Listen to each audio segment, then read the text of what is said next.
Hi, this is rture, and in this video I'm going to show you how to use a liquidation prediction chart to see where there might be liquidations on Bitcoin or maybe another cryptocurrency.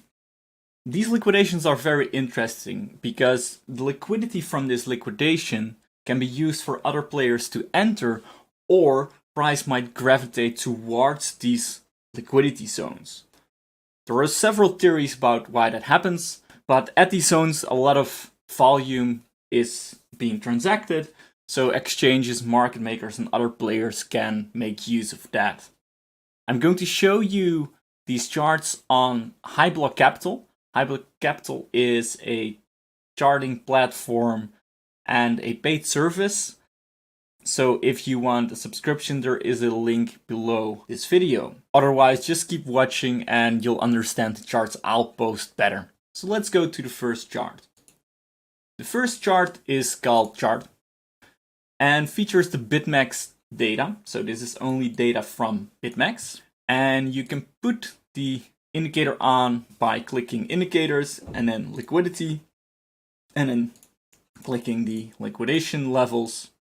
What HighBlock Capital does is when there is a big order in the market, in this case BitMEX, it records that order, the order price, and calculates where that order might be stopped out. So it can give you these zones of interest because these stops might get hunted. It calculates that for the 100x, 50x, and 25x, but it doesn't have to be at that level. It's just an estimation, but when you combine several of these orders and estimations of liquidation, you get some zones of interest for long and shorting. And as you can see, price tends to move through these zones and tends to respect these zones quite well.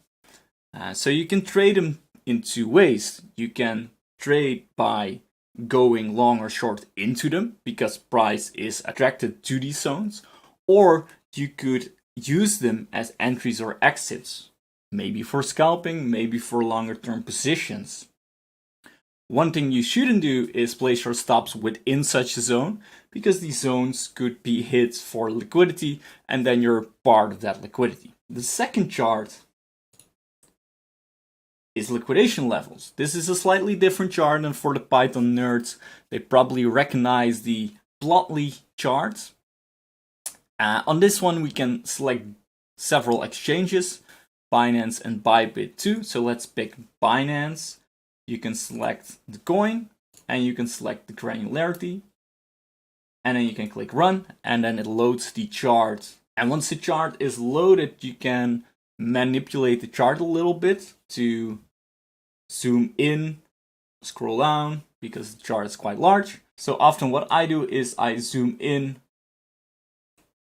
and see where the zones of interest are. And as you can see, yesterday there was quite a nice move down through all these liquidations from the long side.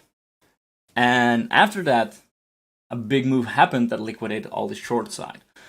So what this is a cascade of liquidations. And these are very interesting. When there is one side really overextended or over leveraged, a liquidation cascade like this can happen when there are a lot of stops stacked below each other or on top of each other.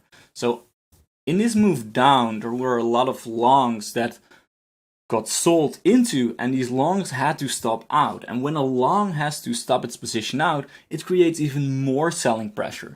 And what you get is a cascade of stops being hit, which we call a liquidation cascade or stop hunt if there is some intention to that.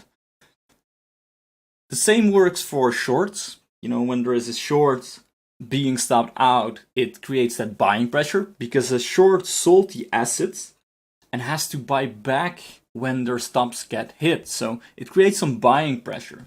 And you can see that here, that shorts covering or being stopped out creates that buying pressure when it goes up. So this is basically how you read a chart like this.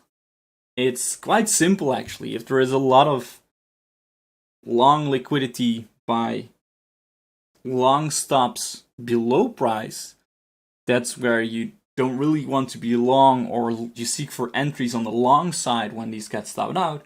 And vice versa, if there are a lot of short stops above, that's where you might want to look for longs and long into that, or wait for the longs to be stopped out and then position yourself. Of course, always be aware of the chart structure, do your own technical analysis. If you need help with that, let us know, join us in the Discord, like and subscribe for more of these videos, and I'll see you in the bird nest.